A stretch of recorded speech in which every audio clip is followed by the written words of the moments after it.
21 August grenade হামলা মামলার chargesheet অবৈধ ঘোষণা, তারেক রহমানের নাম জড়ানো রাজনৈতিক প্রতিহিংসা, বলছেন আইনজীবী। জনাব তারেক রহমান সাহেবকে জাতীয় এবং আন্তর্জাতিকভাবে বিতর্কিত করা হয়েছে রাজনৈতিক উদ্দেশ্যে। গ্রেনেড হামলা মামলায় হাইকোর্টের রায়ে অভিযুক্তদের পরিবারের সন্তোষ প্রকাশ। আজকে যদি উনি মুক্তি পেলেন, আজকে আল্লাহর কাছে শুকরিয়া আদায় করছি। আমার পরিবার ন্যায় বিচার পেয়েছে, ন্যায় বিচার প্রতিষ্ঠিত হয়েছে, বলছেন বিএনপি নেতারা। শেখ হাসিনার আমলে বছরে পাচার $16 বিলিয়ন, শ্বেতপত্র কমিটির প্রতিবেদন, শিক্ষার্থীদের পাঠ্য হওয়া উচিত, মন্তব্য প্রধান উপদেষ্টার।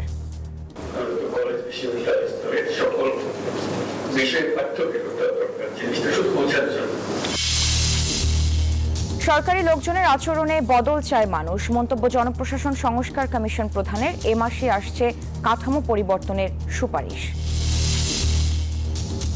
ঘূর্ণিঝড় ফিনজালের তাণ্ডবে ভারত শ্রীলঙ্কায় অন্তত 19 জনের প্রাণহানি, রেকর্ড বৃষ্টি, বন্যা কবলিত এলাকায় অফিস আদালত শিক্ষা প্রতিষ্ঠান বন্ধ। এবার বিস্তারিত। 21 আগস্ট গ্রেনেড হামলা মামলা বাতিল করে বিএনপির ভারপ্রাপ্ত চেয়ারম্যান তারেক রহমান সহ সব আসামিকে খালাস দিয়েছেন হাইকোর্ট। 2 বিচারপতির বেঞ্চ এই রায় দিয়েছেন। আসামি পক্ষের আইনজীবীরা জানান, কেবল রাজনৈতিক প্রতিহিংসা থেকে এই মামলাটিতে তারেক রহমান সহ বিএনপি নেতাদের নাম জড়ানো হয়েছিল।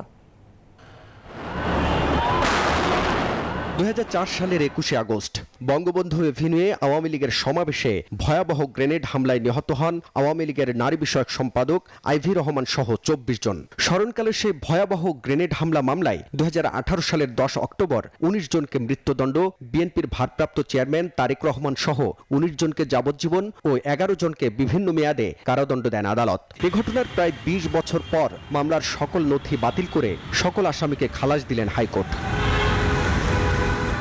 রায় ঘোষণার দিন ধার্য থাকায় সকাল থেকে আইনজীবী ও আসামিদের পরিবারের সদস্যদের উপচে পড়া ভিড় ছিল আদালত প্রাঙ্গণে। প্রায় 1 ঘন্টা রায়ের সারসংক্ষেপ পড়ে শোনান বিচারক। এতে তুলে ধরেন মামলার 3টি তদন্ত ও 2টি অভিযোগপত্রের যুক্তিতর্কের বিষয়বস্তু। পরে বিচারিক আদালতের রায় বাতিল করে দেন হাইকোর্ট।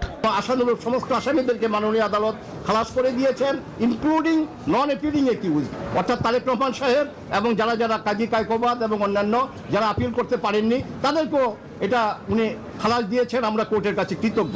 যাদেরকে পরবর্তী চার্জশিটে আনা হয়েছে, কায়কোবাদ সাহেব সহ, এই পরবর্তী চার্জশিটের মূল ভিত্তি ছিল রাজনৈতিক বিবেচনা। এই রাজনৈতিক বিবেচনায় তারা বিচার করেছে কাকে কাকে আসামি করলে পরে রাজনৈতিকভাবে দোষারোপ করা যাবে। প্রকৃত আসামি তারা খুঁজতে যায় নাই।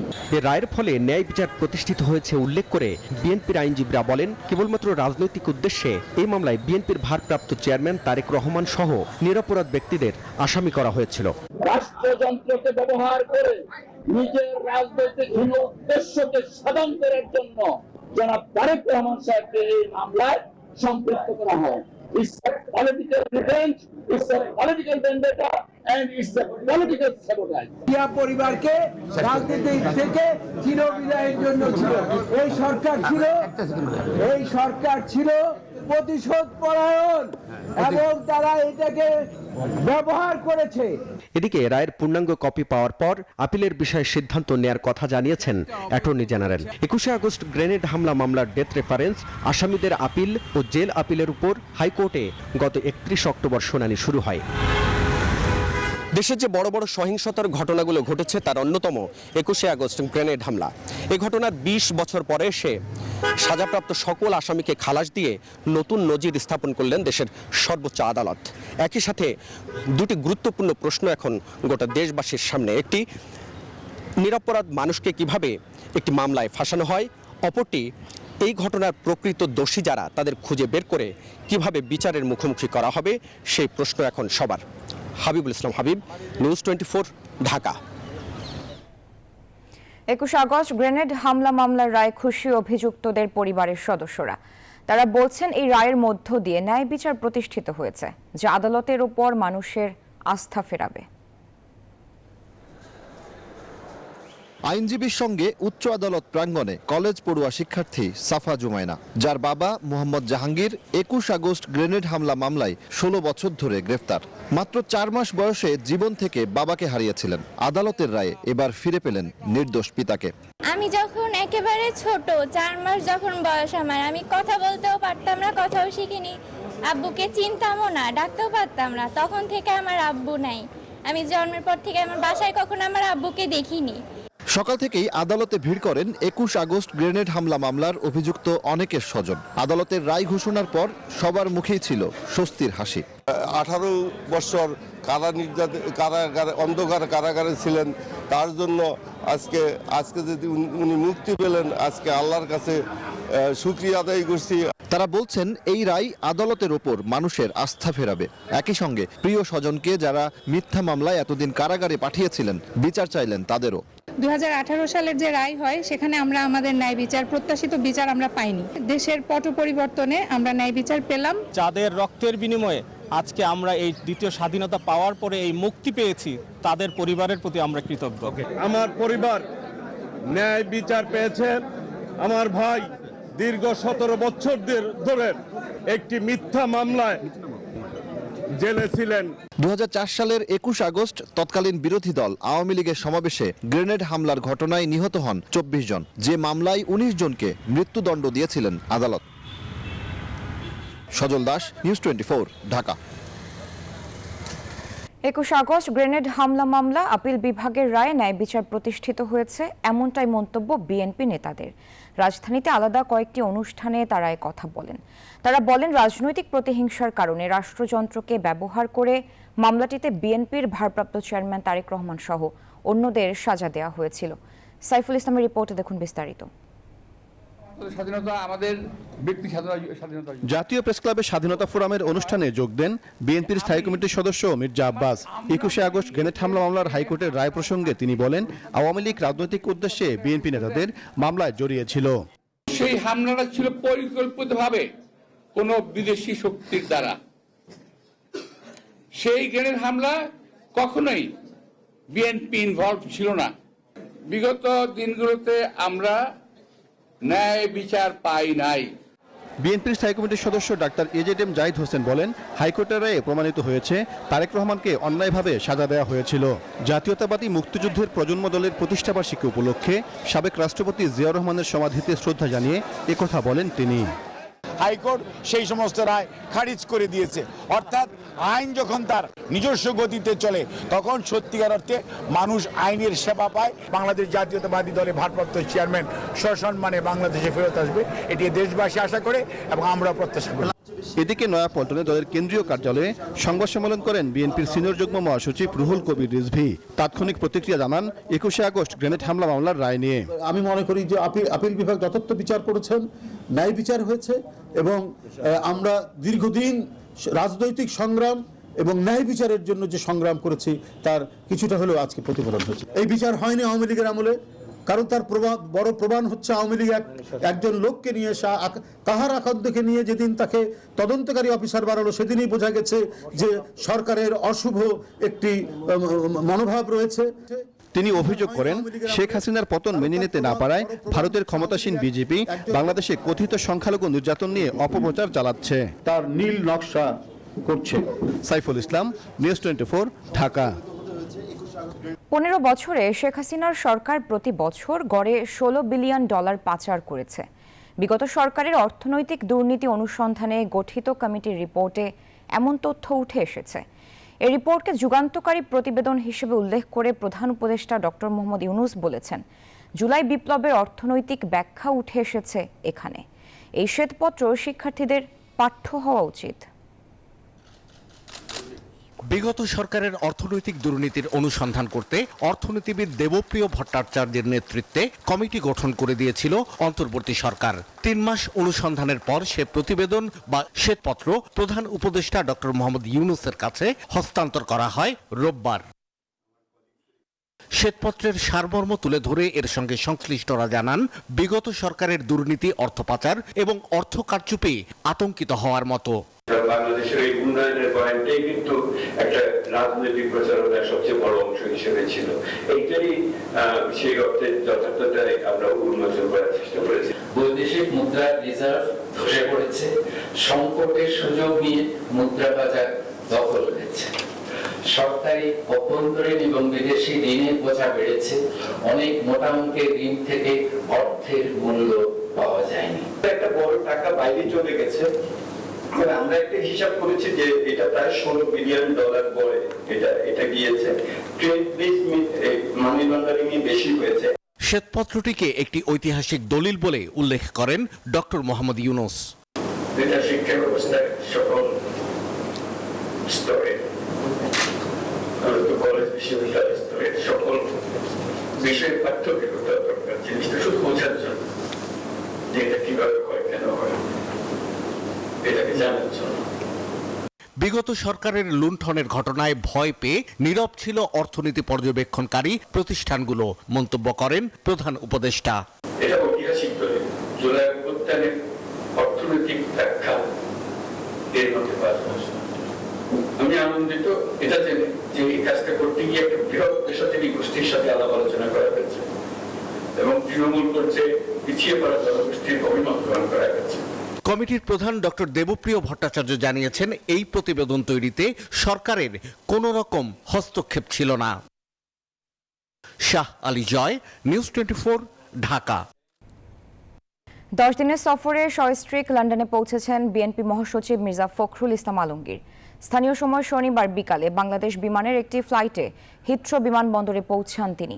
স্বাগত জানান যুক্তরাজ্য বিএনপির সভাপতি এম এ মালেক, সাধারণ সম্পাদক কয়সর এম আহমদ সহ বিএনপির নেতাকর্মীরা। লন্ডনে বিএনপির ভারপ্রাপ্ত চেয়ারম্যান তারেক রহমানের সঙ্গে সাক্ষাৎ করবেন মির্জা ফখরুল। আগামী মঙ্গলবার যুক্তরাজ্য বিএনপি আয়োজিত একটি সমাবেশে অংশ নেবেন তিনি।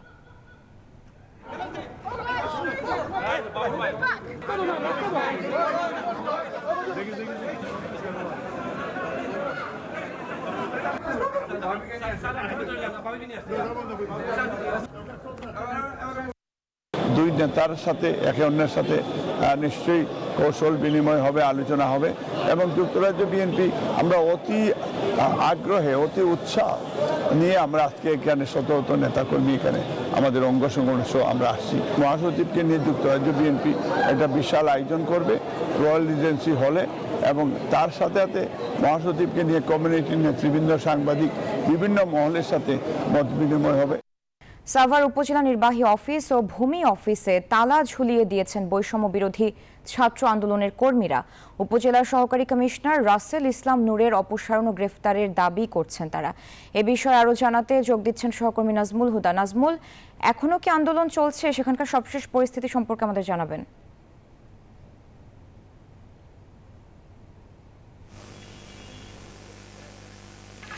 মেহজাবিন, আপনাকে ধন্যবাদ। আপনি যেমনটি বলছিলেন এবং আপনারা জানতে ঠিক 7:30টার সময় কিন্তু যে ছাত্র আন্দোলনের যারা বৈষম্য ছাত্র আন্দোলনের নেতারা কিন্তু তারা একটি বিক্ষোভ মিছিল নিয়ে কিন্তু উপজেলার নির্বাহী কার্যালয়ে আসেন।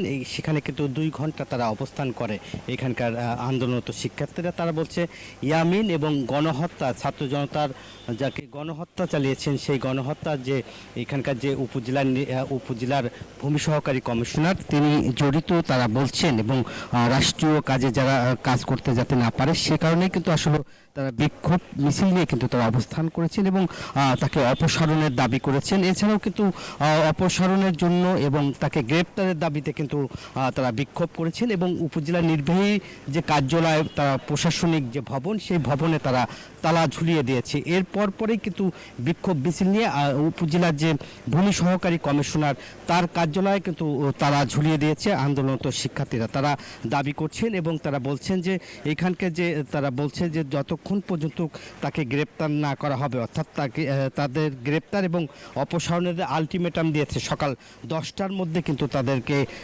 বলছে যে যদি গ্রেপ্তার না করা হয় তাহলে তারা কঠোর আন্দোলনে যাওয়ার হুঁশিয়ারি দেন এবং তারা সেখানে বলেন এবং তারা এই আন্দোলনকারী শিক্ষার্থীরা কিন্তু যে মূল ফটকে অর্থাৎ যে ভূমি সহকারীর যে কার্যালয় যে ভবন, সেই ভবনের মূল ফটকে তালা ঝুলিয়ে দিয়েছেন এবং উপজেলার যে নির্বাহী কর্মকর্তার যে কার্যালয় সেখানেও কিন্তু তালা ঝুলিয়ে দিচ্ছে এবং তারা আলটিমেটাম দিয়ে গেছেন এবং তারা বলছেন যে ঠিক সকাল 10টার মধ্যে কিন্তু তারা আবার বিক্ষোভ মিছিল নিয়ে আসবে এবং তারা বলছে যে এই ভূমি সহকারী যে কমিশনার নূর এবং তাকে গ্রেপ্তারের দাবি জানিয়েছেন, এছাড়াও তাকে অপসারণ করে বিচারের মুখোমুখি আনার জন্য কিন্তু তারা বিক্ষোভকারীরা বলছেন এবং এই ঘটনার পরেই কিন্তু সেনাবাহিনী মোতায়েন করা হয়েছে উপজেলা চত্বরে এবং নিরাপত্তা চাদরে ঢেকে দেওয়া হয়েছে এবং এখন আপনারা দেখতেই পাচ্ছেন যে সেনাবাহিনী কিন্তু পুরো নিয়ন্ত্রণে নিয়েছে এই চত্বরটি এবং যারা আন্দোলনকারী শিক্ষার্থী তারা কিন্তু ঠিক 9:30টার দিকে তারা আসলে চলে গেছে এবং তারা আলটিমেটাম দিয়েই কিন্তু আসলে তারা বলে গেছেন এরই মধ্যে কিন্তু তারা বলে গেছে যে যেহেতু আগামীকালকে অধিকাংশ মানুষ সরকারি সেবায় সন্তুষ্ট নয়, তাই কর্মকর্তা কর্মচারীদের আচরণের পরিবর্তন চায় তারা। এমন মন্তব্য করেছেন জনপ্রশাসন সংস্কার কমিশন প্রধান আব্দুল মুঈদ চৌধুরী। দুপুরে সচিবালয় কমিশনের বৈঠক শেষে তিনি জানান, এসব বিষয়কে অগ্রাধিকার দিয়ে জনপ্রশাসনের কাঠামোগত পরিবর্তনের সুপারিশ করা হবে। জনপ্রশাসন সচিব মোখলেসুর রহমান বলেন, ভূমি অফিস সহ সাব রেজিস্ট্রি অফিসের কাজের গতি বাড়াতে সংস্কারের প্রস্তাব থাকবে। ডিসেম্বরে কমিশন তাদের চূড়ান্ত সুপারিশ জমা দেবে। সরকারি অফিস আদালতে কাজের ধীর গতি কিংবা সাধারণ মানুষের ভোগান্তি নতুন কিছু নয়। পেনশনের টাকা উত্তোলন সহ দরকারি অনেক সেবা পেতে মানুষকে ঘুরতে হয় বছরের পর বছর। কোনো সেক্টরের পরিস্থিতি এত জটিল যে পদে পদে হয়রানির শিকার হতে হয় গ্রামগঞ্জের মানুষকে। জনপ্রশাসন সংস্কার কমিশন প্রধানেরও উপলব্ধি, সরকারি সেবায় সন্তুষ্ট নয় অধিকাংশ মানুষ। একটা সাধারণ প্রশ্নের উত্তর লোকে দিয়েছে, আপনি সন্তুষ্ট কিনা, তো অনেক ব্যাপক সংখ্যক লোক বলছে সন্তুষ্ট না। রোববার জনপ্রশাসন সংস্কার কমিশনের 11তম বৈঠক শেষে কমিশন প্রধান সহ বাকিরাও গণমাধ্যমের মুখোমুখি হন। জানান, দেশের মানুষ প্রশাসনের সেবায় সন্তুষ্ট নন। বাস্তবতা বিবেচনায় বড় ধরনের সংস্কারের সুপারিশ করবে কমিশন। বিভাগীয় শহরে সরকারি এবং আধা সরকারি বেসরকারি কর্মচারীদের সঙ্গে আলোচনা করেছি, তারপরে আলাদা আমরা পাবলিক হিয়ারিং করেছি। আমাদের উদ্দেশ্য হলো মানে জনসাধারণ কি চিন্তা করছেন, কি বলেন সেটা শোনা। মানুষ পরিবর্তন চায় এবং পরিবর্তনের জন্যই এই পরিবর্তিত সরকার এসেছে। We are working on that. দোষটা কিন্তু সরকারি কর্মকর্তাদেরই বেশি। আমরা যদি শুধু রাজনৈতিক নেতৃত্বদের বলছি, আমরাই তো টিকে রেখেছিলাম এই সরকার। সরকারি চাকরিজীবীদের ক্ষেত্রে কিছু শব্দের ব্যবহার নিয়ে মানুষের মধ্যে আপত্তি আছে, তাই বিসিএস কর্মকর্তাদের ক্ষেত্রে ক্যাডার সহ বাদ হতে পারে জনপ্রশাসন শব্দটিও। সংস্কারের অগ্রাধিকারে থাকবে ভূমি অফিস সহ সাব রেজিস্ট্রি অফিসও। 3 মাস সময় এটা করা খুব কঠিন, তবু আমরা চেষ্টা করব সরকারের নির্দেশ মতো 3 মাসের মধ্যে এটা করতে আর কি। জনপ্রশাসন না বলে জনসেবা বলা যায় কিনা, এই শব্দের বাইরে অনেকগুলো প্রতিশব্দ আছে। কালেক্টর আছে, ডিস্ট্রিক্ট অ্যাডমিনিস্ট্রেটর আছে, ডিস্ট্রিক্ট ম্যাজিস্ট্রেট আছে। অল্টারনেটিভ আমরা সাজেশন দিব, গভর্নমেন্ট যেটা নেয়। কমিটিতে থাকা একজন শিক্ষার্থীর দাবি, যে সংস্কারের ব্রত নিয়ে ছাত্র জনতার অভ্যুত্থান হয়েছে সেখান থেকে পিছপা হবে না অন্তর্বর্তী সরকার। চিকিৎসা সেবাকে আরো কিভাবে জনসেবায় নিয়ে আসা যায় তা নিয়ে সুপারিশ থাকবে বললেন স্বাস্থ্য খাতের প্রতিনিধি। 34,000 ক্যাডার ডক্টরস আছে, তাদের কাঠামোগত পরিবর্তন বা তাদের কথা শুনে আমাদের চেয়ারম্যান স্যার সব ইনস্ট্রাকশন দিচ্ছেন, সেভাবে আমরা কাজ করছি। একটা ফিলোসফিক্যাল চেঞ্জ আমরা চাচ্ছি, যে একজন অ্যাডমিনিস্ট্রেটিভ অফিসার বা একজন সচিব দাঁড়িয়ে কোনো পলিটিক্যাল কোনো বক্তব্য দিবে না। সরকারি চাকরিজীবীরা কোনো রাজনৈতিক বক্তব্য দিতে পারবে না। সুপারিশে এমন প্রস্তাবের উপর জোর দেওয়া হবে বললেন কমিশন প্রধান। শানাজি ইয়াসমিন, নিউজ 24, ঢাকা। উচ্চ আদালতে বিচারক কৌশলী নিয়োগে সুনির্দিষ্ট নীতিমালা করার পরামর্শ দিয়েছেন নাগরিক সমাজের প্রতিনিধিরা। পাশাপাশি হয়রানি রোধ সহ পুলিশের সহায়তা নিশ্চিতের তাগিদ দিয়েছেন তারা। রাজধানীতে সংস্কার কমিশনের মতবিনিময় সভায় এসব প্রস্তাব এসেছে। কমিশনের সদস্যরা বলেন, বিচার ব্যবস্থার প্রতি মানুষের আস্থা ফেরাতে কাজ চলছে। বিচার বিভাগকে স্বাধীন, নিরপেক্ষ ও কার্যকর করতে প্রয়োজনীয় সংস্কারের লক্ষ্যে বিচার বিভাগ সংস্কার কমিশন গঠন করে অন্তর্বর্তী সরকার। রবিবার দুপুরে রাজধানীর একটি হোটেলে অংশীজনদের সাথে কমিশনের এই মতবিনিময়। এ সময় উচ্চ আদালতে বিচারক নিয়োগ, পিপি নিয়োগে সুনির্দিষ্ট নীতিমালা প্রণয়ন, মামলা জট নিরসনে উন্নত ব্যবস্থাপনা, আদালতে তথ্য প্রযুক্তির ব্যবহার বাড়ানো, বিকল্প বিরোধ নিষ্পত্তি, শারীরিক প্রতিবন্ধীদের জন্য বিচার ব্যবস্থা সহজ করা সহ বিভিন্ন প্রস্তাব দেন বক্তারা। পিপির উপর নির্ভর করলে কোনো মামলায় সফলভাবে আমরা শেষ করতে পারি না, সেই কারণে পিপি নিয়োগের ক্ষেত্রে একটা দৃষ্টি আকর্ষণ করছি। পুলিশের মন মানসিকতা সেইভাবে তৈরি করতে হবে যাতে পুলিশ বোঝে যে আমাকে যিনি আমার সামনে আসছেন তাকে আমার সেবা দেয়া নৈতিক দায়িত্ব। অনেকগুলো ভালো ভালো আইন কিন্তু এসছে, কিন্তু সেই আইনের জন্য মহিলা বিষয়ক মন্ত্রণালয়কে যেই সাপোর্ট দেওয়ার কথা, সেখানে যে প্রোটেকশন অফিসার রাখার কথা, সেই জায়গাগুলো লোকবল কিন্তু না থাকেতে এই আইনগুলো কিন্তু প্রয়োগ হচ্ছে না।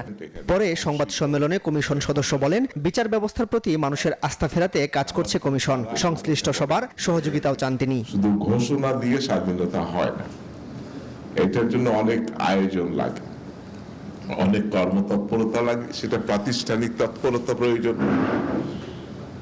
আর্থিক তৎপরতা প্রয়োজন, এবং যারা কাজ করবেন তারা স্বাধীনভাবে কাজ করে বিচার করে তাদের প্রোটেকশন কতটুকু থাকে। 31শে ডিসেম্বরের মধ্যে সংস্কার প্রস্তাব শেষ করে দাখিল করা হবে বলেও জানান তিনি।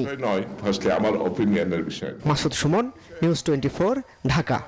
সরকারের বিভিন্ন সংস্থা প্রতিষ্ঠান থেকে ফ্যাসিবাদের প্রেতাত্মাদের চিহ্নিত করে বিচার করতে হবে, তাহলে চলমান অস্থিরতা থেকে মুক্তি মিলবে বলেছেন বিএনপির ভাইস চেয়ারম্যান আব্দুল্লাহ আল নোমান।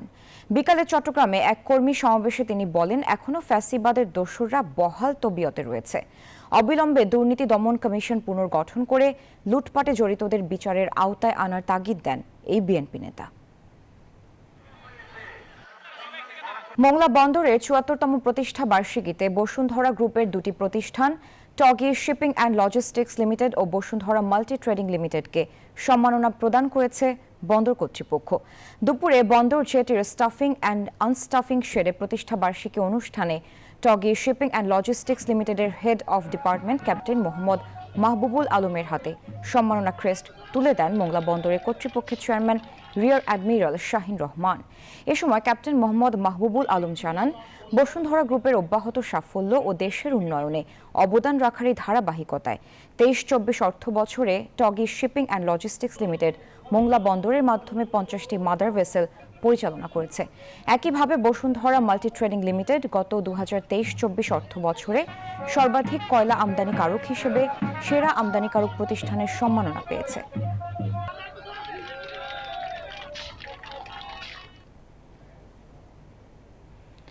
বাংলাদেশে উন্নত সমন্বয়পূর্ণ জাতীয় শিল্প সম্পর্ক বিষয়ে একটি ঘোষণাপত্র স্বাক্ষর করা হয়েছে। সরকার, বাংলাদেশ এমপ্লয়ার্স ফেডারেশন এবং national coordination committee for workers education এতে সই করেছে। নেতারা বলছেন, কর্মক্ষেত্রে স্থিতিশীল এবং ন্যায়সঙ্গত সম্পর্ক গড়ে তোলার লক্ষ্যে এটি একটি গুরুত্বপূর্ণ পদক্ষেপ। ত্রিপক্ষীয় অংশীদাররা একটি সুন্দর শিল্প সম্পর্ক ব্যবস্থা গড়ে তুলতে সহযোগিতার ভিত্তিতে কাজ করার প্রতিশ্রুতি দিয়েছে।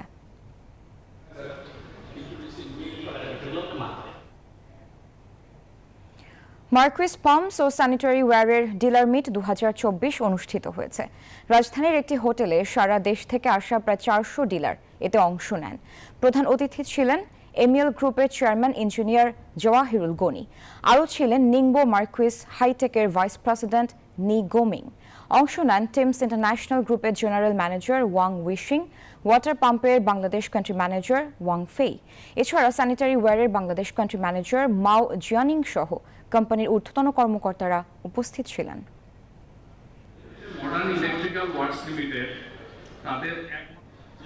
ঘূর্ণিঝড় ফিনসালের তাণ্ডবে ভারত ও শ্রীলঙ্কায় অন্তত 19 জনের মৃত্যু হয়েছে। এই ঘূর্ণিঝড়ের প্রভাবে ভারতের তামিলনাড়ু রাজ্য ও পুদুচেরি অঞ্চলে বন্যা দেখা দিয়েছে। শনিবার বঙ্গোপসাগর থেকে ভারতের দক্ষিণ উপকূল অতিক্রম করার সময় ফিনসালের তাণ্ডবে 4 জনের প্রাণহানি হয়। ভারতের আবহাওয়া অফিস জানায়, পুদুচেরিতে 30 বছরের মধ্যে গত 24 ঘন্টায় সর্বোচ্চ বৃষ্টিপাতের রেকর্ড হয়েছে। তামিলনাড়ু জুড়ে ব্যাপক ক্ষয়ক্ষতি হয়েছে। বন্ধ ঘোষণা করা হয়েছে রাজ্যটির স্কুল, কলেজ ও অফিস আদালত। সেই সঙ্গে দুর্যোগ মোকাবেলায় বিভিন্ন এলাকায় খোলা হয়েছে 2000-এর বেশি ত্রাণ শিবির। এ ছিল সংবাদে। এতক্ষণ সাথে থাকার জন্য ধন্যবাদ।